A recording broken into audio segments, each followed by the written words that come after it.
सालों पहले एक नगर का राजा अपने राज्य में रात को अपना रूप बदलकर घूमता था।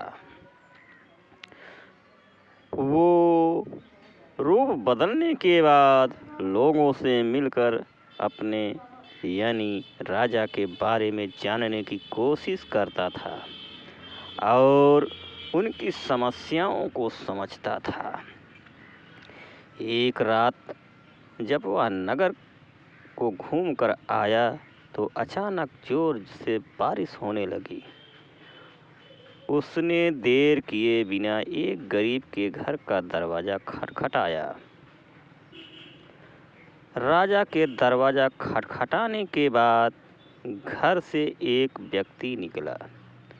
वह एक गरीब किसान था जो अपनी पत्नी और बच्चों के साथ रहता था। बारिश तेज थी तो किसान ने राजा को अंदर आने के लिए कहा। राजा ने घर में जाने के बाद पूछा, क्या आप मुझे कुछ खिला सकते हैं? मुझे बहुत तेज से भूख लगी है। वह गरीब किसान और उसका परिवार 3 दिनों से भूखा था और उसके घर में एक भी दाना अन्न का नहीं था। किसान के मन में हुआ कि भले ही हम भूखे हैं, लेकिन अपने अतिथि को यूं भूखा नहीं रख सकते। अब किसान ये सोच कर बेचैन हो गया कि अपने अतिथि का पेट कैसे भरा जाए।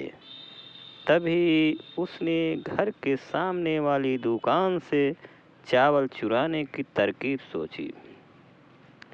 उसने सिर्फ अतिथि के लिए ही 2 मुट्ठी चावल लिया और उसे पकाकर राजा को खिला दिया। तब तक बारिश रुक गई थी और राजा अपने घर चला गया।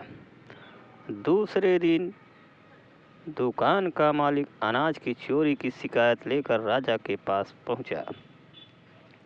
राजा ने दुकान के मालिक और उस गरीब किसान को अपनी सभा में प्रस्तुत होने का आदेश दिया।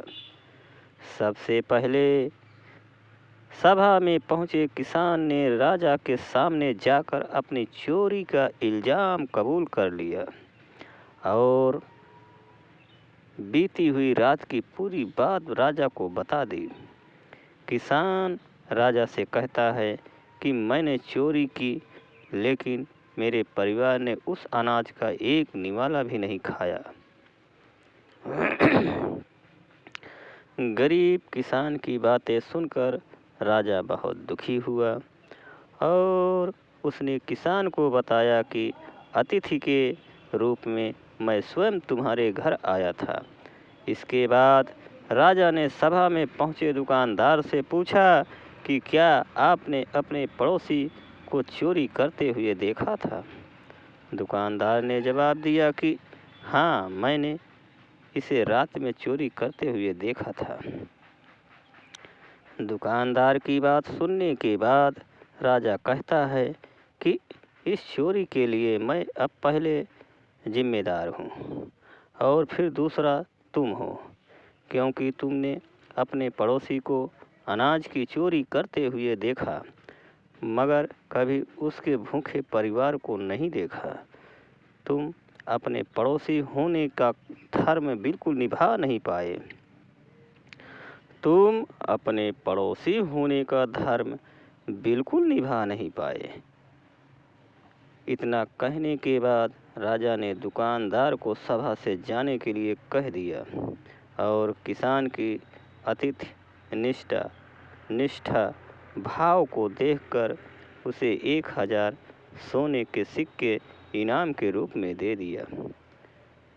कहानी की सीख इस प्रकार है दोस्तों, अगर कोई आसपास रहने वाले मुसीबत में हैं तो हमें उनकी मदद करनी चाहिए। जय हिंद, जय भारत।